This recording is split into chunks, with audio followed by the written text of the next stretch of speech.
saya ingin menanyakan tentang wahdatul wujud dan wahdatul zuhud. Yang betul itu yang mana, Gus? Kalau pemahaman saya itu kan manusia itu kan tugasnya ada 3, sebagai saksi, abdi, dan khalifah. Kalau wahdatul wujud itu berarti kan sudah tidak ada yang saksi. Wahdatul wujud sama wahdatul Zuhud. Ya. Nggih. Terus kalau pemahaman saya, kalau orang yang sudah manaunggal wahdatul wujud itu, terus siapa yang jadi saksinya itu? Yang jadi saksinya. Ya, jadi kalau pemahaman saya kan fana belum fana tetap jadi saksi. Jadi masih tetap wahdatul zuhud. Terima kasih. Akhirul salam. Wassalamualaikum warahmatullahi wabarakatuh. Waalaikumsalam warahmatullahi wabarakatuh. Sekarang kita maknai secara murad dulu. Wahdatul wujud niku nunggalke kewujudan sing tadinya itu banyak wujud. Itu wahdatul wujud. Yang asalnya wujud awakeh itu menjadi wujud satu. Contoh, sebelum nama sepeda motor, sebelum ya, itu ada nama wujud-wujud setir, starter, terus tangki, roda. Lah kan wujud wakeh. Piye carane maksudnya wahdatul wujud? Diringkes dintaktung sepeda motor. Dalam Al-Qur'an sifat Asmaul Husna jumlahnya 99. Mulai Ar-Rahman, Ar-Rahim sampai As-Sabur. Bagaimana ini akan masuk di dalam wahdatul wujud? Ringkesen nomor 99 haler hilang fana wis dilebono nomor 1 nomor ahad yang secara syariat itu ditulis Allah. Berarti di dalam Allah ya ono Ar-Rahman, ada Ar-Rahim. Tapi iki wis gak jebut. Wujud donya sak pirang-pirang. Saiki menungso wis jumlah pinter sak donya niki. Wis miliaran nggih. Belum lagi wujudnya makhluk yang tidak bernyawa. Yang bernyawa kita nggak bisa ngitung. Bagaimana itu menjadi wujud tunggal? Wahdatul wujudi Allah. Makanya mana ada yang sama? Sak masjid iki le wonge akeh. Sitok ora ono sing padha. Enggak ada yang sama. Udah kita kembangkan sak dunyo, enggak ada yang sama. Wong Arab sing jarine rambutnya brentik-brentik, irunge mancung-mancung. Enggak ada yang sama. Kita orang Indonesia pesek-pesek, ya gak ono sing padha. Sekarang tinggal pertanyaannya, bagaimana bisa masuk wahdatul wujud Allah? Sampai ringkes tadi siji wujud niku kabeh. Tiadakan wujud itu semuanya tiadakan. Niki namanya proses niki meniadakan disebut ahadiyah. Ngeringkes ngelebokno seret dadi makna tunggal. Nek cara manusia si A si B si C disebut al-insan. Wis, disebut insan. Nek seluruhnya diringkes dadi siji makhluk. Sehingga ketika jenengan ketemu siapapun gak mungkin ngomong iku makhluk karena sudah hilang. Siapa wahdatul wujud itu sesungguhnya? Ilahun wahid, ilahukum ilahu wahid. Esa. Nek dibahasakan secara dohir, mohon maaf, delok tembok ya Allah, delok sajadah ya Allah, delok bangku ya Allah. Ini kalau sudah sampai wahdatul wujud berarti ma'rifat. Lah proses untuk sampai di sini adalah wahdatus syuhud. Apa syuhud itu? Persaksian. Prosesnya dugi mriku dulu. Pertama, sing nyekseni kudu bisa ketemu ambek sing disekseni. Asyhadu nyekseni sapa ingsun, ya tulis gini ana asyhadu nih. Siapa ingsun di sini? Makhluk. Ini harus bisa sampai di sini. Niki proses dulu loh nggih. Seakan-akan makhluk ini yang bersaksi, lah ngono. Ada dua. Sing nyekseni makhluk, yang disaksikan Allah, mata untuk menyaksikan, saksi ku melihat. Jasmani kita dikasih Allah meripat mata untuk melihat sesama makhluk. Akhirnya saya bisa melihat bangku dan lain sebagainya. Ruhaniyah dikasih Allah mata, aidul basyirah, hanya untuk melihat Allah, bersaksi pada Allah, asyhadu illallah. Ketika jenengan solo jenengan disebut juhud, bukan syuhud loh ya. Nanti nek wis syuhud iku nek wis ketemu.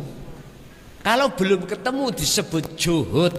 Juhud iku upaya merangi yang menghalangi antara ruhaniyah makhluk ini terhadap Allah. Apa?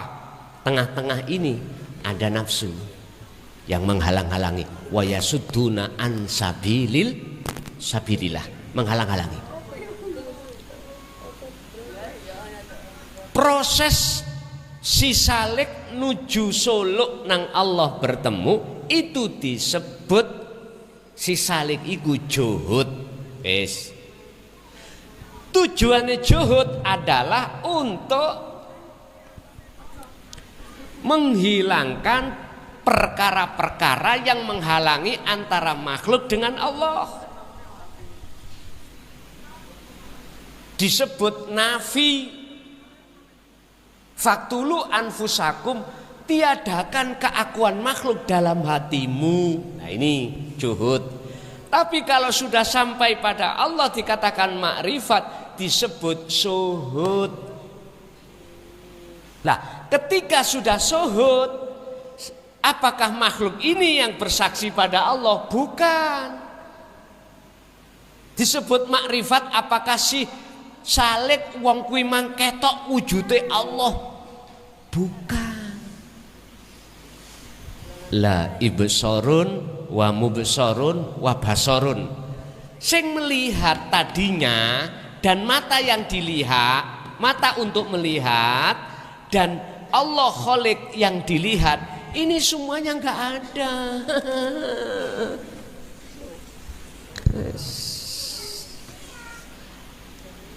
Panjenengan tedung wis gak eling apa-apa, ya kuwi.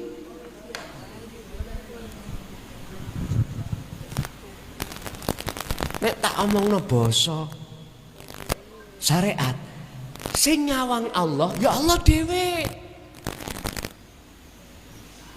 Namanya ahad itu tidak ada yang lain. Ini wong Jawa sampai nek pernah ngaji babakan ilmu kejawen disebut syahadat tunggal. Artinya pelakunya satu, yang dilihat dan yang dilihat itu pelakunya tunggal. Sakliyane Allah wis gak ono. Lha ngene lho iki. Ngaji sampeyan tambah bingungno wong ae. Gak apa-apa, wajib bingung. Sampeyan kepingin gak bingung gampang, dilemo. Mulai ba'da isya sampai subuh gak eling apa-apa ya gak ngimpi apa-apa, ya iku suhud iku. Tangi turu ditakoki, ngimpi apa? Embuh, aku ya gak eling. Lah ngene to ya. Ya seperti itu. Bagaimana mungkin si makhluk ini bisa melihat Allah sing Allah nyandang sifat wujud, makhluk itu gak duwe sifat wujud? Bagaimana mungkin perkara Adam alias tidak wujud iku bisa melihat yang wujud? Mungkin boten? Boten mungkin. Yang bisa melihat yang wujud itu harus yang wujud sendiri.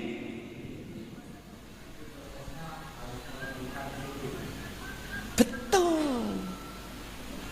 Jawabannya itu ada di surat Al-Baqarah ayat 54. Faktulu anfusakum. Bunuh diri ya.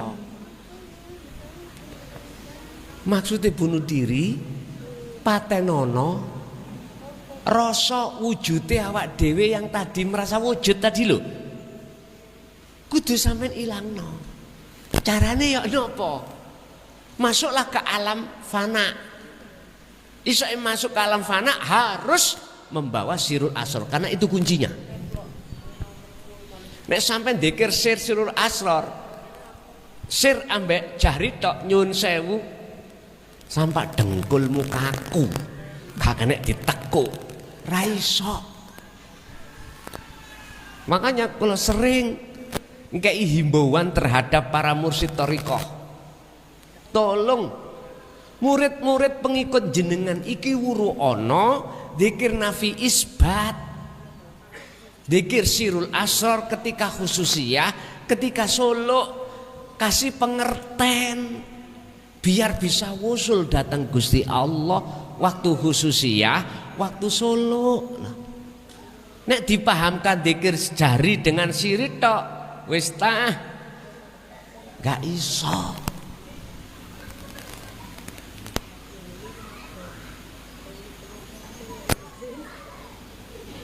Jadi itu Pak ya.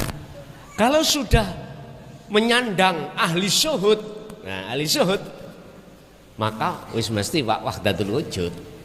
Lihat apapun wis gak lihat wujudnya selain Allah. Kemanapun pasti akan bertemu wujudnya. Bahkan nyun sewu sampai jenengan ke kamar mandi ya ketemu Allah wujudnya wis. Lainnya sudah gak ada. Kira-kira gak gila nek ana gunung. Sampai nek umpama ana pitakon nang ati, apa gak gendeng? Iku bisikan nafsu. Lah nyapa niku sampean pikir? Allah sudah katakan wa anibu ila rabbikum wa aslimu lahu. Udahlah, kembalilah ruhaniamu kepada Allah dan pasrahlah pada Allah apapun yang terjadi. Gak usah dipikir. Sing penting jenengan ini nanti Allah akan mensematkan derajatmu di sisi Allah sing paling tinggi, yaitu takwa. Takwa itu ilmu amal istiqomah, akhirnya menjadi ahli syuhud. Mekaten malih lanjut. Assalamualaikum warahmatullahi wabarakatuh. Saking kula Pak Minan saking jamak mawon ingkang badhe kula akan bab masalah. Tolong Pak operator boten jelas. Halo, masalah suhud ilallah. Kula waktu niku suhud. Waktu niku asal isyarah diparingi kopi. Sih jenengan pakai mic niki.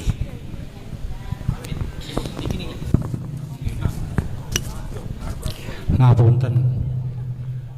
Kula waktu suhud niku dipun paringi kopi.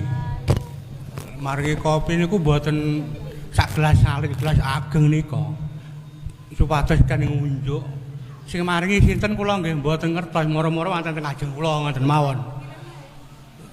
Terus semenjak kula diparingi kopi selama kalau tidak salah 10 hari aku saya anu Pak malah menduh no Pak malah menduh salat iki keliru kaya kula bingung salat maghrib malah 4 rakaat ngisa 5 rakaat omongin anak kula dipaido anak kula salat kok 5 rakaat iki salat apa ngoten kula niku bingung.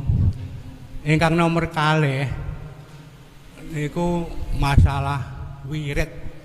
Wirid niku kan dados warit to, Pak. Wirid niku dados warit Romas kula niku setelah kula wirid dados warit niku kula lek mboten klintu seminggu. Kula disukani emas, Pak. Emas niku mboten alit to. Sak telo, sak garan arit, garan lading nika. Lajeng kula nggih mboten purun kula niat kula sinas niku kula nggih ajrih. Anggeripun nggih kula tinggal ngalih ngoten. Padahal emas niku teng panggon kula munan. Wong kula cepeng nggih kenging tapi kula niku mboten wantun. Sing kula pikir sing mboten kok lek anakku digondol gak ngoten kula iki nggih bingung akhire kula ngalih ngoten mawon. Nggih cekap sak monten Pak jenengan jelasaken. Waalaikumsalam. Akhirul salam wassalamualaikum warahmatullahi wabarakatuh.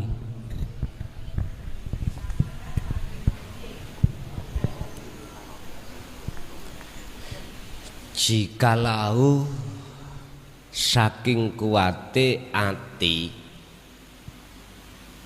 njalakno dzikir sirul asrar terus Gusti Allah iku ngelalekke ati menyang hitungan rakaat waktu sholat gitu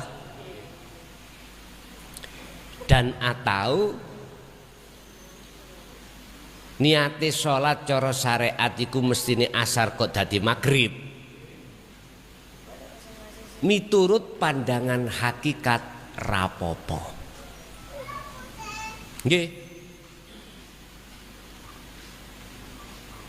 jenengan ini disebut cara ruhaniyah itu ruhaniyah kang gendeng dateng Allah bighairi aklid. Di dalam hukum syariat nggak akan bisa menghukumi orang gendeng bighairi aklid mboten saged dihukumi Pak mboten saged. Kadang-kadang niate wis bener maghrib ya maghrib, 3 rakaat ya 3 rakaat.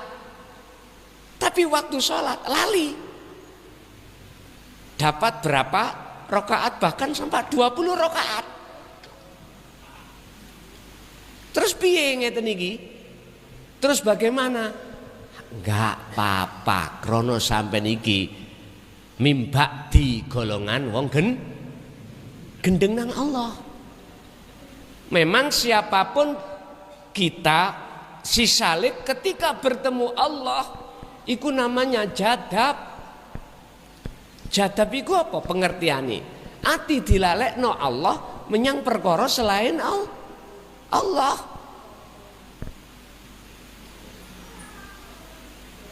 Ati dan itu kadang juga mengimbas terhadap akal. Akal kita sudah enggak fungsi. Makanya niku makome makom khos. Mboten napa-napa. Yo harus jenengan nikmati, harus jenengan ngikuti mawon, mboten saged milih. Mboten saged. Atau di luar sholat. Lenggah sak lenggah kadang-kadang dijak jawab orang lain yang enggak bisa ngomong. Orang lain mengatakan kok sumbunge disopo ditaruh tidak jawab. Padahal hatinya gadrung nang Gusti Allah sampai ra ngerti ada yang menyapa. Ngono iku piye? Ya ora apa-apa. Tapi penganggapane orang lain Kita salah lah ngoten nggih. Mboten napa-napa. Kita nggak bisa punya pilihan, Pak. Hanya bisa nganut dan nganut. Karena kalau orang sudah sampai pada syuhud nang Allah, laksana seperti sapu lho Pak, sapu digelendangke, digenyapu ambek sing duwe sapu apa ora terserah. Sapu gur menengahi. Sapu juga nggak punya daya upaya untuk membersihkan sendiri, nggak bisa. Pingin bisa bersih rumahnya, tukang sapu yang mempunyai sapu ngambil disapokno. Ngoten niki. Manut. Wonten sapu sambatan, Pak. Enggak ada toh sapu sambatan. Digebuk-gebuk terus sampai cuklek, Kak. Enggak pernah sambatan. Nah, ngoten nggih. Artine ati sampean kali kula niki enggak pernah akan sambatan. Jikalau sudah di dalam golongan ahli syuhud. Hati lho Pak, saya bicara tentang hati. Jenengan di rumah juga begitu. Lungguh sak lungguh kali sinten mawon.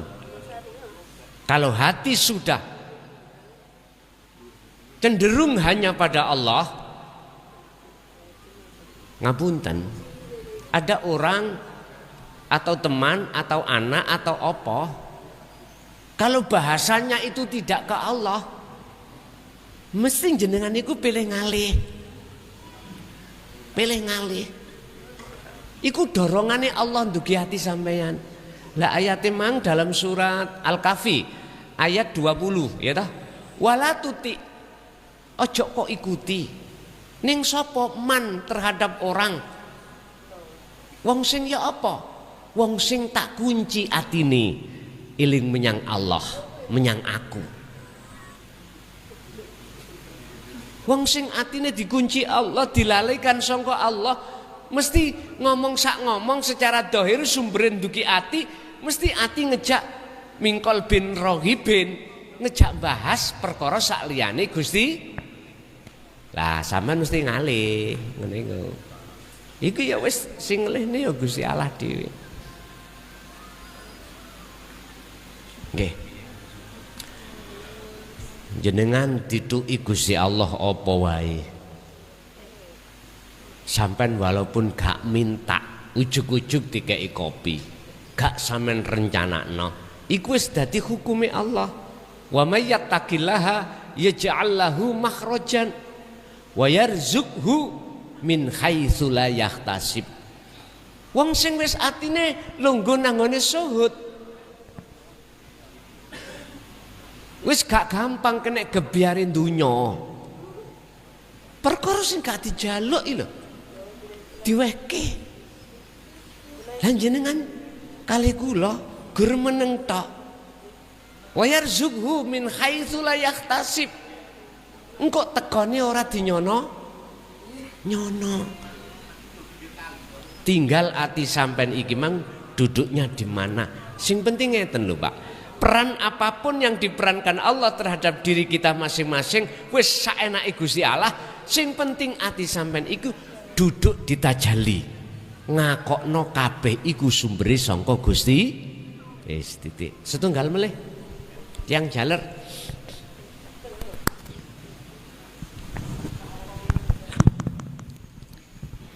Assalamualaikum warahmatullahi wabarakatuh. Waalaikumsalam warahmatullahi.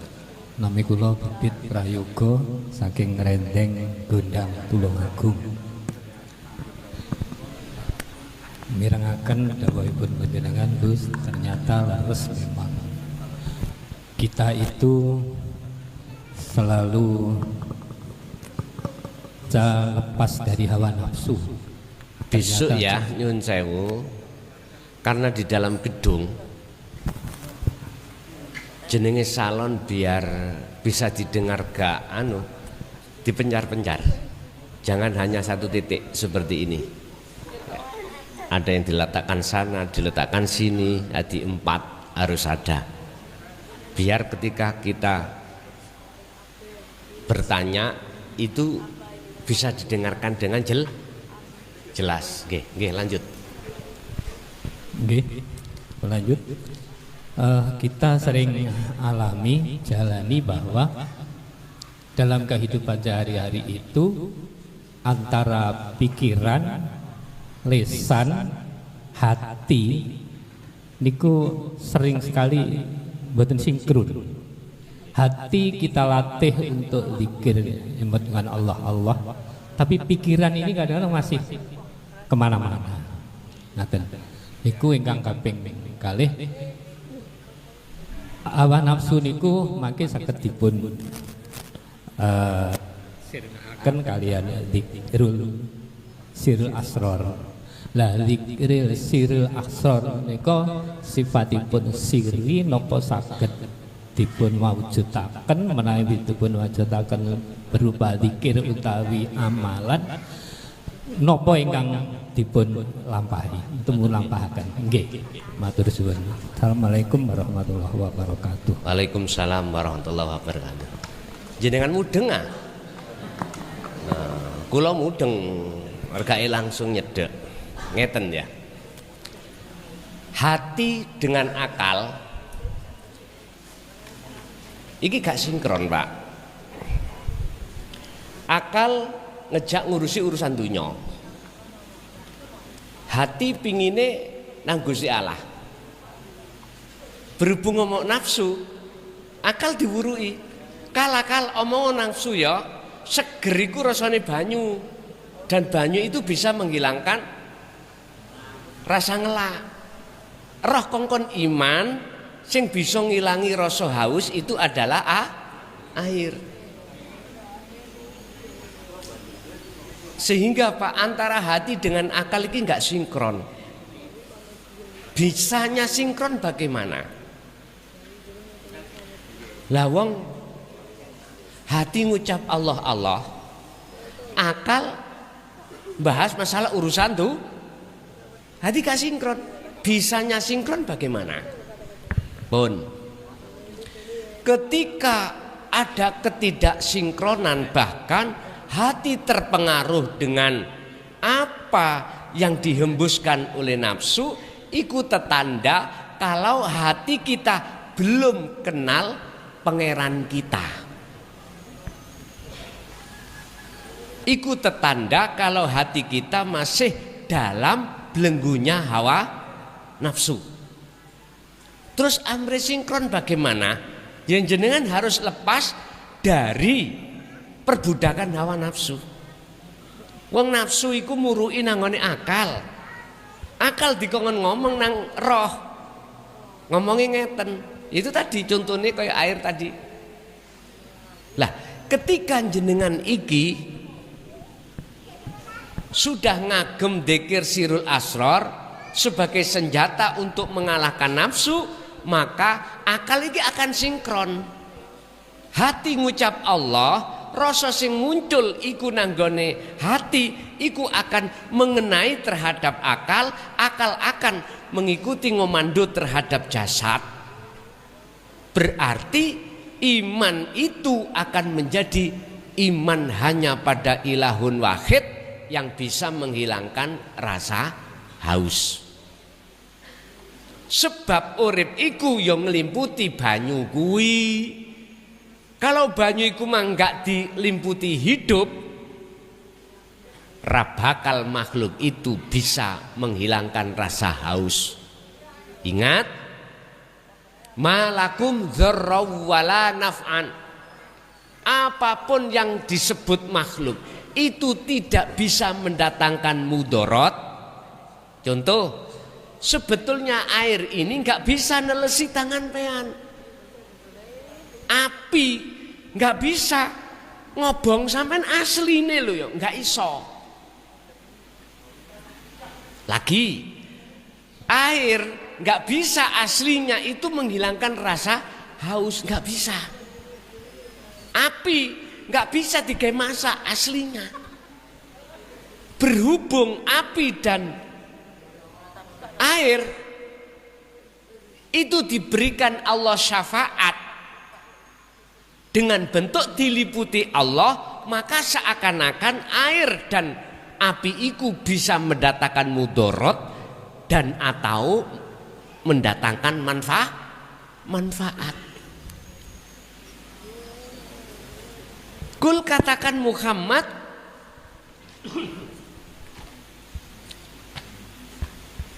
lillahi ku tetap kedue Allah apa asyafaatu pertolongan jami'an kelawan sekabehane. Muhammad katakanlah bahwasanya semua syafaat itu milik Allah.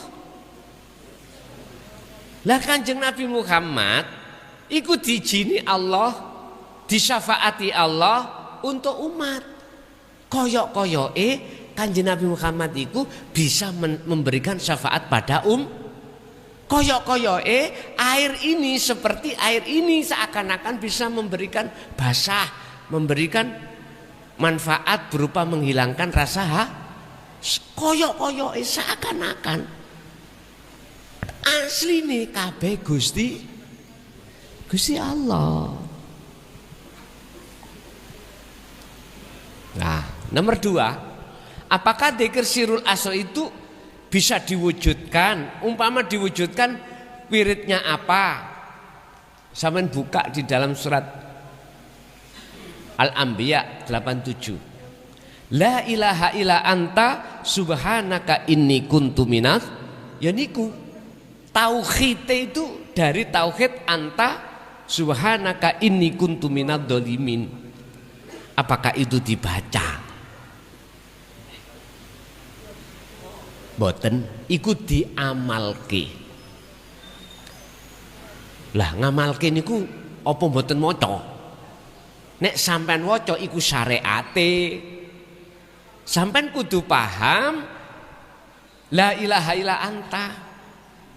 Kan ada 4 toh Pak tauhid iku. La ilaha illallah, la ilaha illahuwa, la ilaha illa anta, la ilaha illa ana. Allah nama, syariat, tidak ada Tuhan kecuali Allah. Iki kita bahas nama. Naik ke atas lagi huwa, dia itu jauh Pak. Makanya kita kalau bilang Allah mesti ndodeng ndukur, karena Allah itu jauh. Tapi ning Quran gak ono Pak keterangan Allah itu keberadaannya itu jauh, enggak. Di Quran hanya mengatakan Allah itu dekat. Lah, ketika apa Allah itu dekat? Kalau sudah dianta. Iki toriko, iki hakikat. Anta berarti kau, engkau. Nek kamu, engkau berarti di depan. Umpama kita ngomong kamu itu tuh ya, ngomong kamu berarti ada di depan. Dia berarti jauh memangnya. Anta, kamu berarti di dekat. Di dekat tapi berjarak. Artinya jikalau jenengan wis masuk di tauhid la ilaha illa anta, pembelajarannya itu nanti jenengan akan tahu melahirkan la ilaha illa anta, melahirkan dzikir namanya sirul asror. Nek huwa lahire siri, nek Allah lahire jahri. Lho ngaten. Melahirkan jahri, siri, sirul asror. Lah dzikir sirul asror iku gak disebut. Karena wis gak nyebut nama, gak nyebut sifat. Makanya bahasane anta, kamu wis ana ngarepe. Berarti Allah terasa dekat. Kalau ini babakan Islam iman, dia itu imannya sudah ihsan. Kata Rasulullah, arti ihsan itu ketika kau melakukan apapun seakan-akan kau tahu wujudnya Allah. Jikalau tidak tahu wujudnya Allah, maka kau seakan-akan selalu dilihat oleh Allah. Berarti Allah dekat. Umpama pertanyaannya, apakah dzikir sirul asror itu bisa diwujudkan. Kalau diwujudkan tulisannya apa? Tulisannya la ilaha illa anta. Di situ ada subhanaka inni kuntu minadz zalimin. Jenengan mesti akan sadar selama ini jenengan kali kula niki dolim nang Allah. Wujude dolim ngaku ning ati sampean iki ada isi selain Allah. Buktine kita yang bisa ini, aku sing bisa ngaji, aku sing bisa sholat, aku sing bisa zakat dan seterusnya. Aku ini makhluk dalam hati jenengan. Iki lho dolim. Kalau sudah merasa dolim, mesti bertobat. Wujudnya tobat sampean nglakokno sirul asrar, ngubah rasa sing tadi iku rasa makhluk, merasa dirinya yang bisa, sekarang dirinya tidak bisa. Yang bisa cuman urip, yaitu ilahun wahid dalam diri jenengan. Barulah nanti akan sampai pada la ilaha illa ana. Muncul ana sopo, insune sopo, insune Allah. Makhluknya nang di fana pun ancur. Niku lah disebut makrifat. Oke, ibu ada yang tanya? Ibu.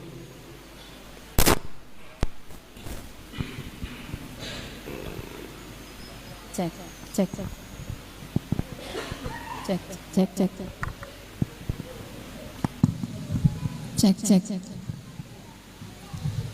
Assalamualaikum warahmatullahi wabarakatuh. Waalaikumsalam warahmatullahi wabarakatuh. Ibu dikerasno sambil dijauhkan niki. Iya. Saya mau tanya singkat. Saya 8 tahun ini kok enggak pernah mimpi. Itu wajar apa enggak? Itu wajar apa enggak? Wajar apa tidak? Oh, ngaten. Nggih. Terima kasih. Nggih. Assalamualaikum warahmatullahi wabarakatuh. Waalaikumsalam warahmatullahi wabarakatuh. Saya 8 tahun itu enggak pernah mimpi waktu tidur. Apakah itu wajar atau tidak? Jawabannya adalah wajar. Siapa yang siapa yang membuat mimpi? Siapa yang memperjalankan jenengan mriki? Siapa yang tidak diperjalankan mriki? Ya Allah dewe. Jadi jawabannya wajar, Bu. Justru enak, nikmat. Tangi-tangi pegel-pegel langsung hilang. Nggih. Ada lagi ibunya? Cukup? Nggak ada ibu? Berarti nggone ibu tak kekno satu tadi. Nggih.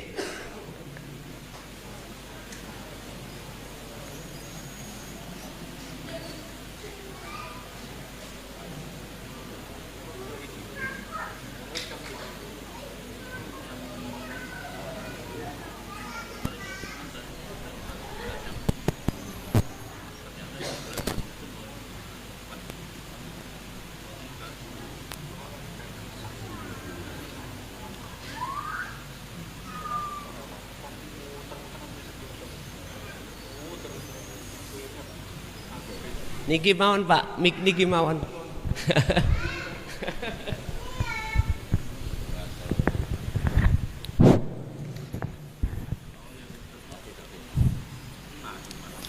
Assalamualaikum warahmatullahi wabarakatuh. Bismillahirrahmanirrahim. Saya pada malam hari ini merasa bangga bisa ketemu Gus Muklason. Saya belajar dari YouTube-nya Gus Muklason itu tanggal 1 Februari, sekitar 6 bulan. Kemudian sudah saya terapkan, yaitu dzikir-dzikir yang diajarkan di YouTube. Namun setelah saya terapkan, itu kadang-kadang saya itu setiap saat mau tidur itu selalu dzikir, dan setiap jalan atau melakukan aktivitas itu aku juga selalu dzikir mengisahkan Allah Subhanahu wa taala. Namun ketika mau tidur itu saya melakukan dzikir itu tahu-tahu itu sudah ndak ingat gitu. Kemudian sering saya waktu aktivitas di jalan itu sambil dzikir. Itu 1 minggu ini tahu-tahu saya itu nyetir sepeda motor itu jelendeng, Gus. Jelendeng itu, tapi saya diingatkan pada orang, tapi tidak sampai tabrakan. Kemudian kemarin juga gitu. Kemarin itu sudah nyenggol, tapi saya tidak apa-apa. Orangnya juga tidak apa-apa. Itu keras yang di belakang saya itu. Kemudian itu apakah ada pengaruh dari dzikir saya itu? Sekian, terima kasih. Wassalamualaikum warahmatullahi wabarakatuh.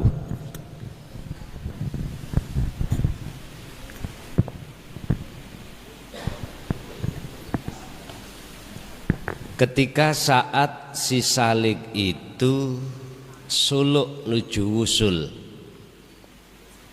Wusul ini bertemu Allah, Pak ya. Tandane ketemu Allah lali pun. Sakliyane Allah iku lali wis ora eneng. Lewat dzikir tersebut itu Allah kadang meletakkan si salik itu di posisi makom khos, kadang di khawasul khawas, tergantung jenengan diletakkan mana. Kalau jenengan diletakkan khos, secara akal jenengan iki lali, yes, seperti rokaat awal. Jenengan sepedaan motor, akhirnya senggolan ya ora ngerti, terus ono sing ngelingno, ngoten. Mestinya kan berjalannya kudu bener, lah ngono to. Berhubung sampean iku sudah dilalaikan Allah, bisa jadi secara syariat fisiki rusak. Aturan fisik itu iku khos. Tapi kalau jenengan diletakkan khawasul khawas, boten. Tinggal Allah meletakkan di mana. Dan ini tidak bisa kita pilih. Allah pasti punya rencana sendiri. Mengapa si A diletakkan khos, si B khawasul khawas? Kalau khos berarti bigori aklin, akal sampean gak fungsi. Karena apa? Karena ruhaniyah sampean dicandak oleh Allah untuk bertemu Allah, akhirnya otomatis seakal-akali lali menyang urusan Allah, urusan selain Allah, tidak hanya ruhaniyah saja. Iki khos. Tapi kalau diletakkan Allah khawasul khawas, mboten Pak. Akal iki sambung. Nang urusan hukum-hukum syariat iku sambung. Aturan-aturan syariat cara sepedaan motor tadi, ngarep ada orang, ya tahu, ya dihindari, gak sampai senggolan. Tapi hati sampean sudah gak ada, orang-orang itu gak ada. Pandangan hati sampean itu wis dilalaikan Allah dengan urusan selain Allah.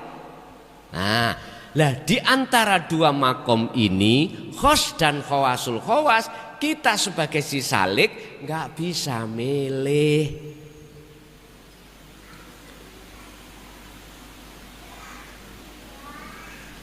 Orang majedub, orang wasilun, pangkat niki khos dengan khawasul khawas di mata Allah sama. Tapi di mata manusia tidak sama. Nek khos di mata manusia mastani jenengan wong gendeng. Duhur kok ya 20 rakaat. Tapi nek sing khawasul khawas mboten. Ya petang rakaat sesuai dengan waktunya. Kendong duhur ya duhur, usoli ini ya usoli duhur. Udah. Iki peran kita masing-masing diperankan di mana Allah terhadap kita nggak penting, sing penting toto. Bun ngoten mawon. Nggih. Pun Pak Bu ya. Ini sudah pukul berapa ini? 11, setengah 11. Nggih. Oh, setengah 10. Nggih. Jadi cukup sampai di sini apa yang Allah berikan pada kesempatan malam hari ini. Mudah-mudahan ilmu itu menjadi ilmu yang bermanfaat, barokah terhadap kita semuanya.